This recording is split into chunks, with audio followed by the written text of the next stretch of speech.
Alright guys, let's take this old oil can and repurpose it. Going to start in the south bend, lop off that old nozzle, take it over to the Bridgeport here and start drilling out the old nozzle, get that out of our way. It turned out that lid was actually hollow, so I ended up having to finish it up at the boring bar. I'm sorry, the boring head.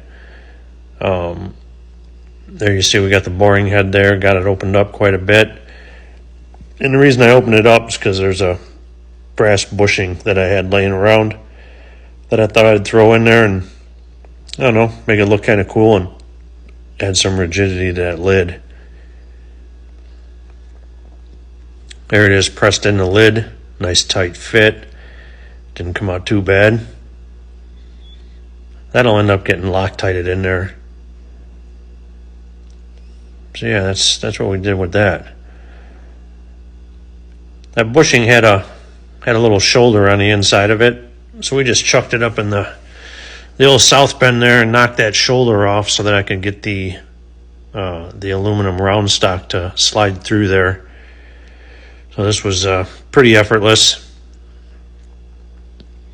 And here we are. We're gonna show you that bushing and let the shoulders out of it. Put that back in the lid.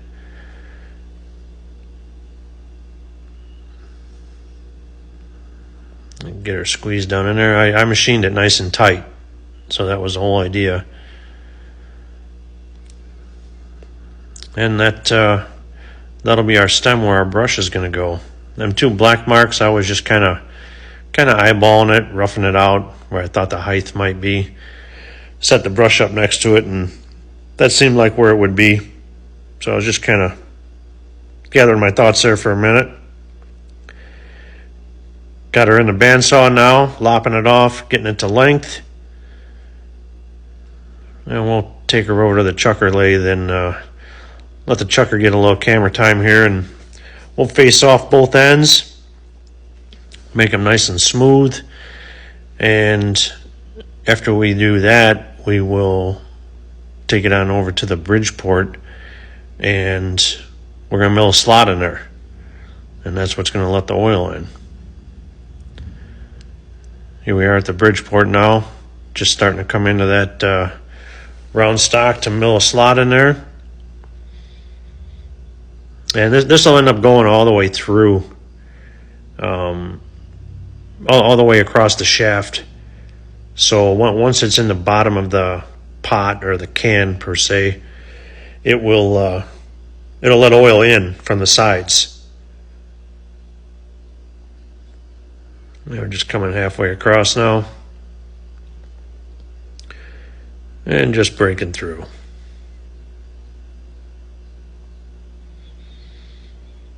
And that's what it looks like.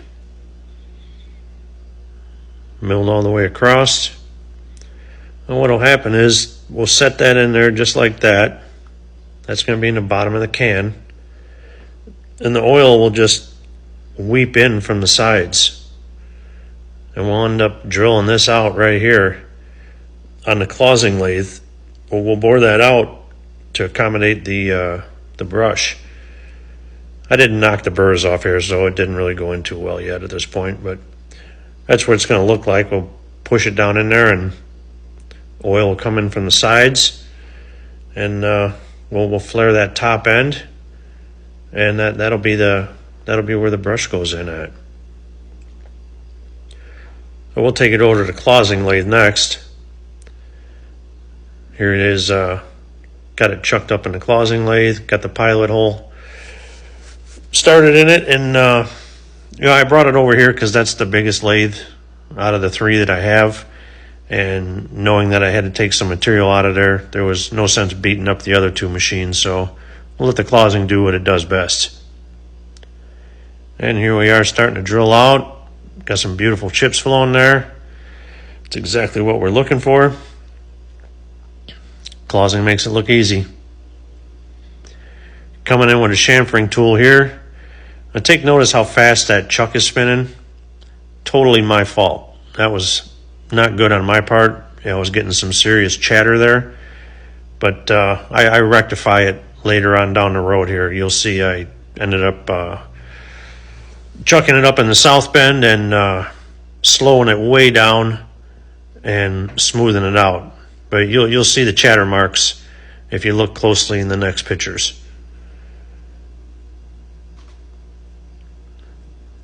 And there it is, all flared out, all drilled out.